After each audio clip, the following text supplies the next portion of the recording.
Teringat saya akan hadis dalam Sahih Bukhari, orang yang duduk dalam majlis ilmu, selagi dia duduk dalam majlis itu, dalam keadaan hati dia bulat dan tekad semata-mata duduk dalam majlis tersebut untuk mengagungkan ilmu Allah, mengagungkan syariat Allah, membesarkan junjungan kepada baginda Nabi Muhammad sallallahu alaihi wasallam, menerusi hadis-hadis baginda, maka orang ini selagi dia duduk dalam majlis ilmu, walaupun tidak berada di depan saya, through online, zaman dah moden hari ini, kalian semua tetap juga tertakluk dan termaktub dalam lingkungan majlis ilmu yang sama-sama kita jayakan.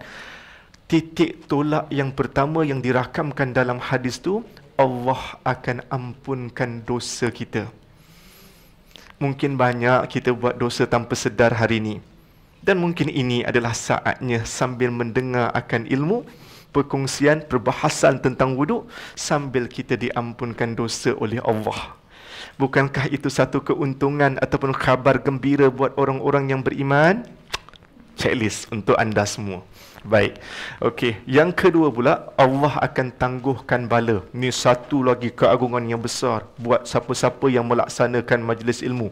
Sebab itu, semua yang ada di ruangan komen, kita ucapkan thank you very much kepada KMP Academy kerana melangsungkan majlis ilmu pada saat ini dan malam ini.